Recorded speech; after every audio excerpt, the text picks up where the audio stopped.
Welcome back to this series of conversations at the Dark Reading News Desk at RSA. Terry Sweeney here with Dark Reading, and joining us now is Jon Miller, CEO and co-founder of Halcyon. Jon, thanks for joining us at the Dark Reading News Desk. Thanks for having me today. Ransomware is every organization's biggest nightmare, I think it's fair to say. In the last couple of years, it's scaled up, it's easier to monetize, it's become effectively a big business, all thanks to the dark web. What have you noticed about ransomware that has changed since, say, 2020? I mean, just the proliferation, right? The scale, the momentum, it just keeps getting bigger and bigger in an exponential way. There doesn't seem to be any force that's really limiting its growth right now. It seems that the tactics have gotten more sophisticated. The ransoms are reaching 7 figures and higher. I mean, this is a good business, right? Yeah, I mean, we're starting to see a situation where these attackers are so well funded that they're pushing more into the realm of the APTs that we've seen before instead of cyber criminals, right? Where, Mandiant is tracking more 0 days being used by these ransomware groups than nation states now, right? And it's because they have that unlimited access to funding and talent that is just allowing them to grow unchecked without any type of, criminal or political repercussions. Ransomware is no longer just an issue for the CISO or for the folks who work in the SOC. Boards of directors are famously getting involved in strategies and conversations about defending against ransomware, if not preventing it outright. Talk a bit about the board level pressure to address ransomware, and what do boards need to know where ransomware is concerned? I mean, especially with the changes to policy where they're holding board directors liable for, best practice and due diligence when it comes to security.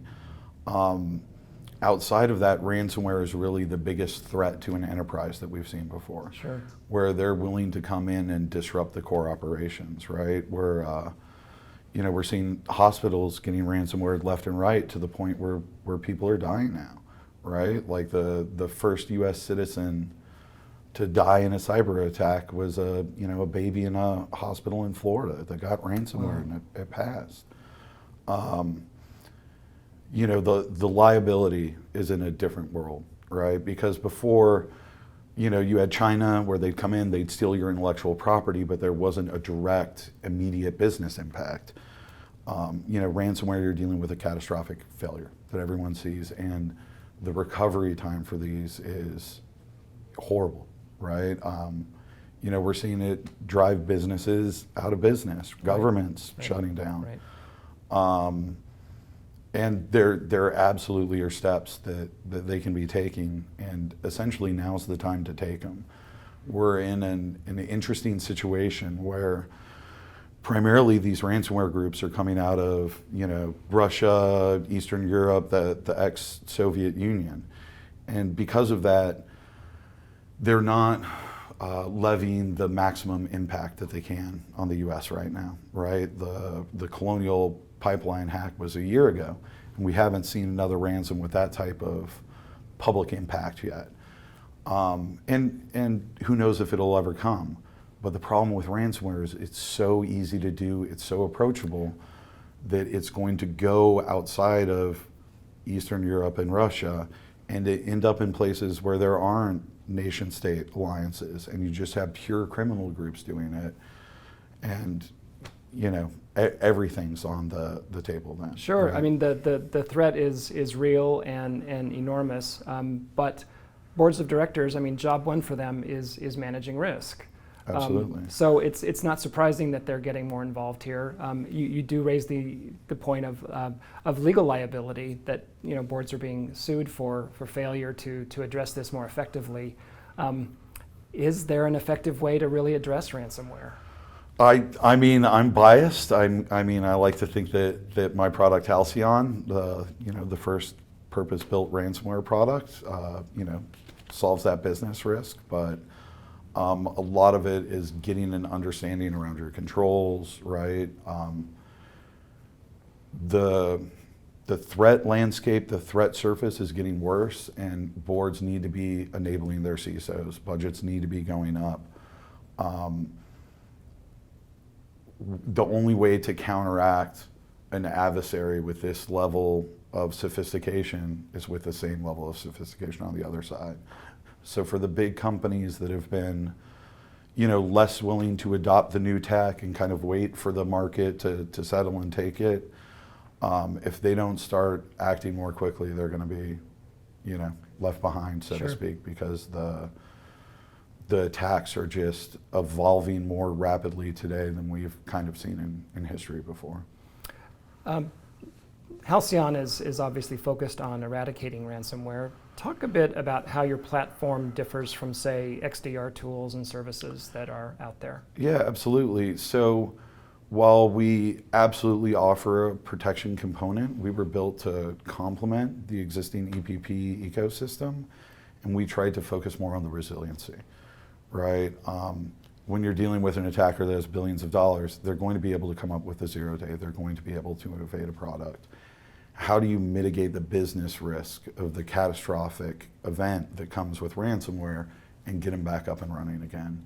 So right now our most compelling feature is something that we have called key capture, where we actually capture the keys on the host when the ransomware runs, if everything misses it, so you never have to pay the ransomware guys to get the keys to decrypt your data. It sounds like endpoint resiliency is a central piece of what you're offering. Can you imagine expanding your remit beyond ransomware to other kinds of malware that are out there? I mean, there's overlap, right? Ransomware is malware. Sure.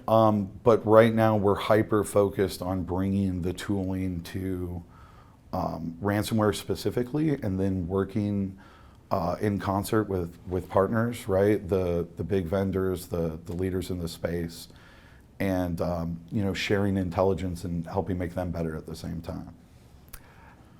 Machine learning and AI-based capabilities are becoming nearly standard for so many security vendors out there. How does Halcyon put these technologies to work? I mean, you said it, they're standard, right? Along with a lot of other technologies. And at Halcyon, we try to embrace all of them, right? Everything that's come before, right, still has value and has, spots in a stack where, when layered together, right, can deliver a kind of superior protection. Mm-hmm. And that's really what we focus on at Halcyon, is how do you build multiple layers, right, that stack together in a way where context can be taken from one to the other, right? So, ML's great, everyone's using it. How do you do ML better than everyone else? How do you make it smaller, more agile, more focused? Sure. Right? You mentioned key capture a few minutes ago. For those who may be new to that term, can you explain key capture and what it contributes to ransomware discovery and prevention? Yeah, so not so much on ransomware discovery and prevention. It is truly right now the way we're using it is it's a resilience feature, right? In a normal ransomware attack, they come in, they encrypt your files, you reach out to them, negotiate a fee, pay them, and then they give you the decryption key. We hook into the operating system in a way that if everything misses the ransomware and it runs, we capture the actual key that's used to encrypt the files, the one that they sell back to you, right? So if we have to go decrypt, there's no reason to pay them for the key, we already have it. We just have to go through the process of decrypting those files and everything's back to normal. Very clever. Yeah, it's a neat feature.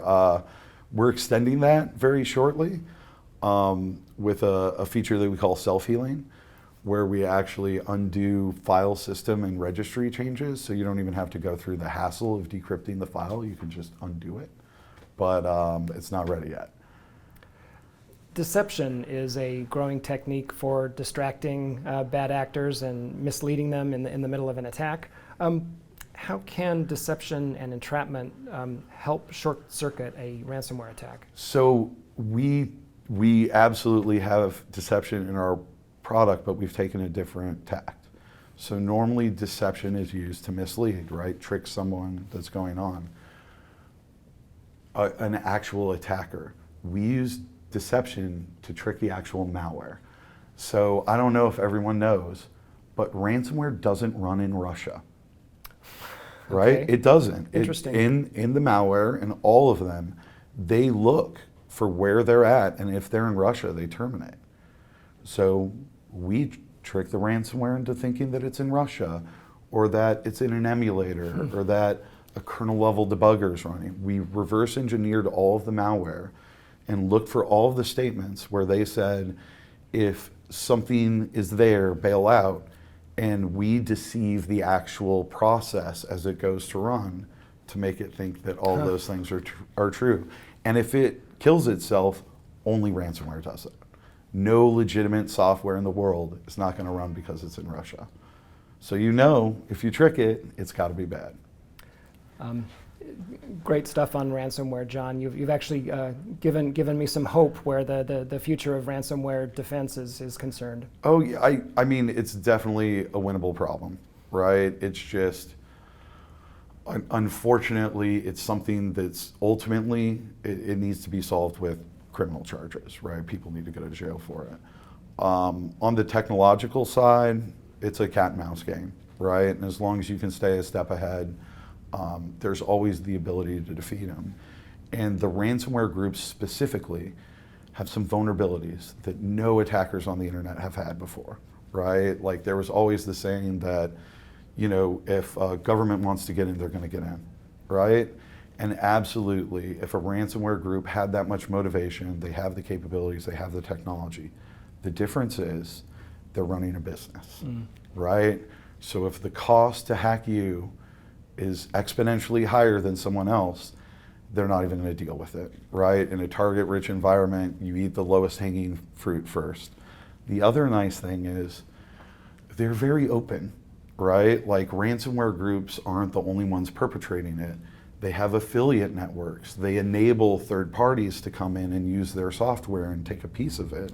And because of that, they're very sharing of they're very willing to share their files and techniques, right, with strangers, which makes it even easier to kind of be, on the other side, right, easily, and see how they're adapting as things go on and use that to stay a step ahead.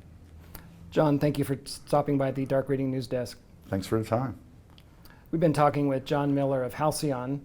This has been Terry Sweeney for the Dark Reading News Desk. Thanks for joining us for this segment. We'll see you next time.